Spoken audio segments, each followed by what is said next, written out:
இவளுக்கு மட்டும் எதுக்கு தான் இவ்வளவு நேரம் ஆகுது ரெடி ஆகிறதுக்கு? வராளா பாரு. ஒரு ஃபங்க்ஷன் சொல்றப்பதான் இவ்வளவு நேரம் ரெடி ஆகும். எப்ப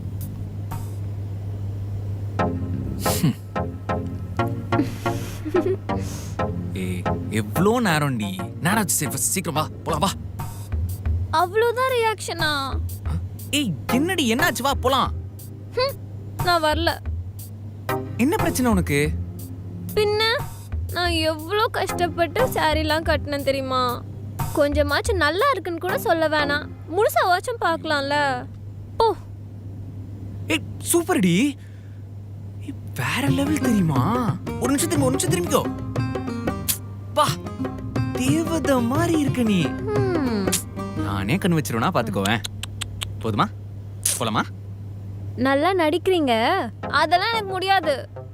இப்போ நான் போய் மறுபடியும் நடந்து வருவேன். நீங்க அப்படியே ஸ்லோ மோஷன்ல என்ன ஃபீல் பண்ணியே பாப்பீங்களா? ஓகே? இன்னும் எத்தனை நாளைக்கு இந்த மாதிரி?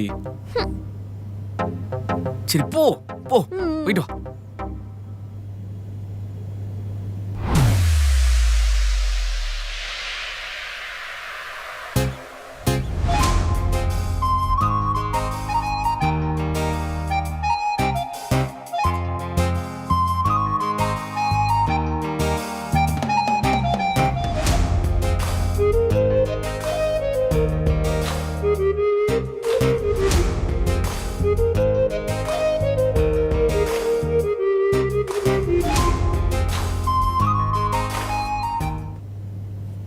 போய் சொல்லிட்டேன் தேவதை மாதிரி இருக்கேன்னு.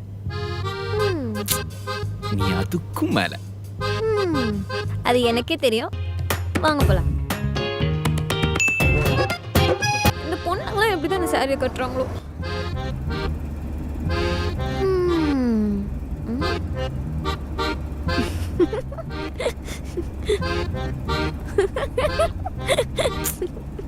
தயவு செஞ்சு கொஞ்சம் அந்த பாட்டை ஆஃப் பண்றியா? இரிட்டேட்டிங்கா இருக்கு. இப்ப எது கோவப்படுறீங்க? எதுக்கு கோவப்படுறீங்களா? இரு உன்கிட்ட நிறுத்திட்டு பேசினா தான் சரி வரும். ஐயோ என்ன பண்ணி தொலைச்சுன்னு தெரியலையே. என்ன பண்ணனா? நம்ம போனது என் மேனேஜரோட பொண்ணு கல்யாணத்துக்கு. ஆமா. அவங்க ஒரு ஃபார்மாலிட்டிக்காக டான்ஸ் ஆடுறியான்னு கேட்டா உடனே போய் ஆடிடுவியா? தொட்டதெல்லாம் தூள் பறக்குது, மாலை டூண்டும் மங்கள டூண்டும். ரொம்ப முக்கியம். எல்லாரும் எப்படி பார்த்தாங்க தெரியுமா? நினைச்சேன் என்னடா எல்லாமே நல்லா போகுது, இன்னும் சண்டே வரலையேன்னு.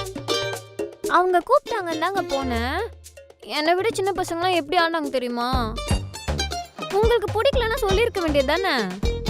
ஆமா அப்படியே மேடம் கேட்டு தான் போய் டான்ஸ் ஆடுறாங்க. கேட்டிருந்தா அப்படியே விட்டுருப்பேன். சரி அது கூட பரவாயில்ல. சாப்பிடும் போது கொஞ்சமாவது மேனஸ் இருக்காடி உனக்கு? அங்க நான் என்ன பண்ணேன்? என்ன பண்ணனா? ஏதோ சாப்பாடே பார்க்காத மாதிரி அண்ணா சாப்பாடு, அண்ணா சாம்பார், அண்ணா கூட்டு, அண்ணா பொரியல். ஒவ்வொரு தடவையும் கத்தி தான் கேட்பியா? ஒவ்வொரு வாட்டியும் அவன் சாப்பாடு வைக்கும் போது என்ன எப்படி பார்த்தாங்க தெரியுமா? இதுல என்னங்க கூத்தம்? நல்லா இருந்துச்சேன்னு ஒரு 4வது வாட்டி பொரியல் கேட்டேன். ஆத்தா அங்க இருக்கவெல்லாம் அவன் இலைய பார்த்து சாப்பிட்டதை விட நம்மள பார்த்து சாப்பிட்டது தான் அதிகம். கடவுளே, நடத்த மாட்டார்.